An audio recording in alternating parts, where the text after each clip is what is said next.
Friends, कैसे हैं आप लोग। आज हम बात करने वाले हैं साल 2018 में आई एक Indonesian horror film Bayi Gaib के बारे में, जिसका इंग्लिश टाइटल है बेबी ऑकल्ट यानी कि सुपरनैचुरल बेबी। अगर आप हमारे चैनल पर नए हैं तो चैनल को सब्सक्राइब करके बेल आइकॉन दबाइए ऐसी और भी वीडियोस की नोटिफिकेशन पाने के लिए। आइए फ्रेंड्स, वीडियो की शुरुआत करते हैं। फिल्म की शुरुआत में हम एक क्राइम सीन को देखते हैं जहाँ पर पुलिस इन्वेस्टिगेट कर रही होती है। उस जगह पर एक बच्चे और एक आदमी की डेथ हो चुकी थी, जिसकी आंखें एकदम सफेद थी और उसकी बॉडी की सारी हड्डियां टूट चुकी थी। ये सब आखिर हुआ कैसे, वो लोग ये नहीं पता लगा पा रहे थे और इस सब के चलते उस आदमी की वाइफ एकदम शॉक में चली गई थी। जब पुलिस वाला उसके पास जाता है और उसे कहता है कि वो उसे एक सेफ जगह लेकर जाएगा और उसे डरने की कोई भी जरूरत नहीं है, तभी वो औरत उसकी गन निकालकर वहीं पर सुसाइड कर लेती है। जिसके बाद हम एक कपल को देखते हैं जिनके नाम होते हैं राफा और फराह। वो दोनों अपनी वेडिंग एनिवर्सरी सेलिब्रेट कर रहे होते हैं। तभी फराह राफा को सरप्राइज देती है कि वो प्रेग्नेंट है और राफा इस बात से बहुत ही ज्यादा खुश होता है। राफा एक कॉन्ट्रैक्टर होता है और उसके हाथ एक काफी बड़ा बिल्डिंग प्रोजेक्ट लग जाता है, लेकिन इसकी वजह से उसका कॉम्पिटिटर रोनाल्ड काफी ज्यादा डिसअपॉइंट होता है, क्योंकि उसे लग रहा था कि ये कॉन्ट्रैक्ट उसे मिलना चाहिए था और वो उसे धमकी देकर कहता है कि वो प्रार्थना करेगा कि ये प्रोजेक्ट फिनिश करने के लिए वो जिंदा बचा रहे। जिसके बाद हम राफा को उसके दोस्त एडी के साथ हेयर कट कराते हुए देखते हैं। एडी उसका काफी अच्छा दोस्त था और उसका बिजनेस पार्टनर भी था। राफा एडी को बताता है कि फारा प्रेग्नेंट है और अब वो लोग एक नए घर में शिफ्ट होने वाले हैं। इस बात को सुनकर एडी भी बहुत खुश होता है और वो उसे उनके लिए एक मेड ढूंढ कर लाने के लिए कहता है, क्योंकि इस हालत में फारा घर का सारा काम अकेले नहीं कर सकती थी। जब राफा फारा को नए घर में लेकर जाता है तो वो उसे देखकर बहुत खुश होती है और राफा से कहती है कि वो उसे अपने पास्ट के बारे में कुछ बताना चाहती है, लेकिन वो कहता है कि उसे उसके पास्ट से कोई भी लेना देना नहीं है और वो सिर्फ उसके साथ अपना फ्यूचर बनाना चाहता है। जब रात में राफा ब्रश कर रहा होता है तभी अचानक उसके दांत एक एक कर टूटने लगते हैं और उसके मुंह से काफी खून निकलता है। जब वो शीशे में अपना चेहरा देखता है तो वो एकदम भयानक हो चुका था और तभी अचानक से उसकी आंख खुल जाती है। वो देखता है कि वो एक बुरा सपना देख रहा था। राफा अपने सपने के बारे में फारा को बताता है तो वो कहती है कि अगर कोई ऐसा सपना देखता है तो यानी कि उसका कोई फैमिली मेंबर मरने वाला है, लेकिन वो इन बातों पर ज्यादा ध्यान न देकर फिर से सो जाते हैं। अगली सुबह फारा और राफा जब ब्रेकफास्ट कर रहे होते हैं तभी राफा नोटिस करता है कि फारा सुबह सुबह ही मीट खा रही है और वो भी ठीक से पका हुआ नहीं है। जिसके बाद वो उसे अजीब तरीके से इमेजिन करने लगता है। तभी वो अचानक होश में आता है और फारा को समझाता है कि कच्चा मीट खाना उनके बेबी के लिए ठीक नहीं होगा, इसीलिए वो उस मीट को डस्टबिन में फेंक देता है। जिसके बाद रात में जब फारा सो रही होती है तो उसे कमरे में एक ओल्ड लेडी दिखाई देती है जो उसके पास आकर उसके पेट पर हाथ फेरती है। जब फारा राफा को उठाती है तो वहाँ पर कोई भी नहीं होता और वो उसे समझाता है कि जरूर उसने कोई बुरा सपना देखा होगा। अगले दिन फारा को ऐसा लगता है कि बेबी उसके पेट से बाहर निकलने की कोशिश कर रहा है और आज उसको डॉक्टर के पास विजिट के लिए भी जाना था, लेकिन राफा काम में थोड़ा बिजी होता है, इसीलिए फारा अकेले ही डॉक्टर के पास जाती है, जहां डॉक्टर उसे बताती है कि उसे एक बेटा पैदा होने वाला है। फारा फोन कर ये बात राफा को बताती है और वो भी सुनकर बहुत खुश होता है। जिसके बाद वो एडी को भी ये खुशखबरी सुनाता है। जब फारा रास्ते में होती है तभी उसे लेबर पेन स्टार्ट हो जाता है। वो राफा को कॉल करने की कोशिश करती है, लेकिन उसके फोन में नेटवर्क ही नहीं आ रहा था। जिसके बाद वो कार रोककर आसपास मदद के लिए चिल्लाती है तो एक कपल रुककर उसकी मदद करते हैं। वो लोग उसे उसके घर तक ले जाते हैं और घर पर ही फारा बच्चे को जन्म देती है। बेबी के पैदा होने के बाद उसकी फूड पाइप को घर के गार्डन में ही दफना दिया जाता है। हम देखते हैं कि वो बेबी एकदम हेल्दी है और वो दोनों उसका नाम रंगा रखते हैं। एक दिन जब फारा रंगा को खिला रही होती है तभी वो उसके कंधे पर नोच लेता है और हम देखते हैं कि उसका हाथ एक डीमन के हाथ की तरह दिख रहा है। रात में जब रंगा रो रहा होता है तो फारा उसके कमरे में जाती है उसे चुप कराने के लिए, लेकिन वहाँ पर उसकी आंखें उसे एकदम सफेद दिखाई देती है और हम कमरे में एक ओल्ड लेडी की स्पिरिट को देख पाते हैं। फारा घबराते हुए राफा के पास जाती है और उसे ये सब बताती है, लेकिन वो उसकी बातों पर भरोसा नहीं करता और फारा को भरोसा दिलाने के लिए रंगा के रूम की सीसीटीवी फुटेज को चेक करने लगता है और सीसीटीवी फुटेज में रंगा एकदम नॉर्मल लग रहा होता है। अगले दिन एडी एक मेड को राफा के घर लेकर आता है ताकि वो उनके घर का काम संभाल सके और फारा बच्चे का ध्यान रख सके। जब मेड घर में काम कर रही होती है तभी उसे वॉशरूम के अंदर से एक हाथ निकलता हुआ दिखाई देता है, जिससे वो बहुत डर जाती है और वो राफा के पास जाकर उसे ये बताती है कि ये घर हॉन्टेड है। जिसके बाद वो घर में एक शमन को बुलवाती है। जब वो शमन रंगा के कमरे में जाता है तो वो उसे देखकर एकदम शॉक हो जाता है और फारा को कहता है कि उन लोगों को इस घर को जल्दी से जल्दी छोड़कर चले जाना चाहिए और वो शमन भी जल्दी जल्दी में वहाँ से चला जाता है। लेकिन उनमें से कोई भी इस बात को इतना सीरियसली नहीं लेता। रात में जब फारा रंगा को सुला रही होती है तो वो शीशे में उसका एक अजीब रूप देखती है, जैसे वो एक डीमन हो, जिसे देखकर वो बहुत ज्यादा डर जाती है और राफा को आवाज लगाती है। जब राफा वहाँ पर आता है तो सब कुछ एकदम नॉर्मल होता है और उसे लगता है कि रंगा की वजह से फारा काफी थकी हुई है, जिसकी वजह से वो अजीब अजीब चीजें इमेजिन कर रही है। इसीलिए वो फारा को रेस्ट करने के लिए कहता है। रात में जब मेड घर का काम कर रही होती है तभी उसे किचन में एक बच्चा दिखाई देता है जो कपड़े से लिपटा हुआ था। जैसे ही वो उसका कपड़ा हटाती है वो बच्चा अचानक से उठकर उसे काट लेता है, लेकिन तभी मेड होश में आती है और देखती है कि वहाँ पर कोई नहीं है। इस इंसिडेंट से वो इतना डर जाती है कि घर छोड़कर भाग जाती है।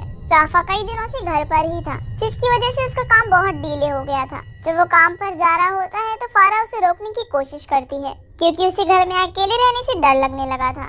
लेकिन राफा उसे समझाता है कि जो कुछ भी वो सोच रही है वो सिर्फ उसके दिमाग में है और उसके बिहेवियर की वजह से ही मेड भी घर छोड़कर चली गई है। इसीलिए अब उसे खुद ही रंगा को संभालना होगा और इस घर को भी। जिसके बाद वो वहाँ से चला जाता है। जिसके बाद फारा रंगा के कमरे में जाती है, लेकिन वो वहाँ पर नहीं होता। तभी फारा उल्टी करने लगती है और उसके मुंह से कील बाहर निकलती है। उसी समय वहाँ पर ओल्ड लेडी की स्पिरिट आ जाती है जो उसे डराने लगती है।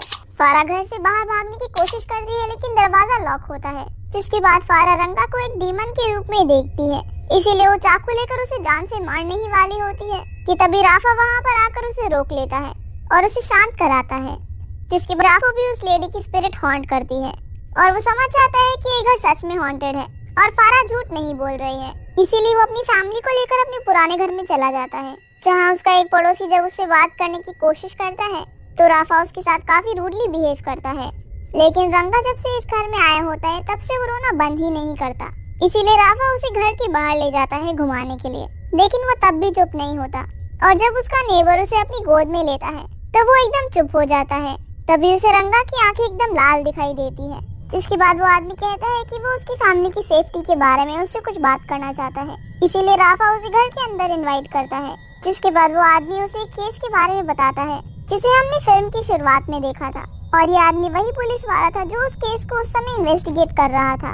वो बताता है कि उसके साथ जो हो रहा है वो कुछ उसी केस से मिलता है जो कई साल पहले हुआ था, और कहता है कि उस फैमिली को ब्लैक मैजिक के जरिए मरवा दिया गया था। और जब उनके पड़ोसियों से पूछताछ की गई तो उन्होंने बताया कि उनका बच्चा हमेशा रोता ही रहता था और उसके पेरेंट्स भी एकदम रूड बर्ताव करते थे, ठीक वैसा ही जैसा राफा की फैमिली के साथ हो रहा था। तभी राफा को फारा के चिल्लाने की आवाज आती है। फारा बताती है कि रंगा काफी देर से खांस रहा है। जब राफा चेक करता है तो रंगा के मुंह से बाल निकलते हैं और तभी राफा को भी खांसी उठने लगती है और उसके मुंह से कील निकलती है। तभी वो पुलिस वाला बताता है कि इस सबसे साफ जाहिर होता है कि उनकी फैमिली पर किसी ने काला जादू किया है उनसे बदला लेने के लिए, और उनके बच्चे को एक मोहरे की तरह इस्तेमाल किया जा रहा है उन्हें नुकसान पहुंचाने के लिए। जिसके बाद राफा और फारा प्रार्थना करते हैं कि सब कुछ ठीक हो जाए, और उसके बाद राफा सोचने लगता है कि आखिर उसे कौन नुकसान पहुंचाना चाह रहा होगा। तभी उसे याद आता है कि टेंडर हारने पर रोनल ने उसे धमकी दी थी और शायद वही ये सब कर रहा है उससे बदला लेने के लिए, क्योंकि रोनल के बदले उसे ये टेंडर मिला। राफा फारा को रंगा का ख्याल रखने के लिए कहता है और उसके बाद रोनल के घर पहुंचता है, जहां पर हम देखते हैं कि रोनल कई सारी कैंडल्स जलाकर बैठा हुआ है, जिससे राफा को ऐसा लगता है कि वो कोई ब्लैक मैजिक रिचुअल परफॉर्म करने वाला है। इसीलिए वो रोनल को ये सब रोकने के लिए कहता है। रोनल कहता है कि वो उससे बदला लेना चाहता है, लेकिन उसके लिए वो ब्लैक मैजिक जैसी चीजों का सहारा नहीं लेगा। और तभी रोनल की वाइफ वहाँ पर आ जाती है। जब राफा आसपास देखता है तो उसे पता चलता है कि आज उन दोनों की एनिवर्सरी है, इसीलिए रोनल ने इतनी सारी कैंडल जलाई हुई है। और अपने मिसबिहेवियर के लिए राफा उन लोगों से माफी मांगता है। जब राफा वहाँ से जा रहा होता है तभी रोनल उससे कहता है कि ब्लैक मैजिक अक्सर उन लोगों के द्वारा किया जाता है जो आपके आसपास रहते हैं।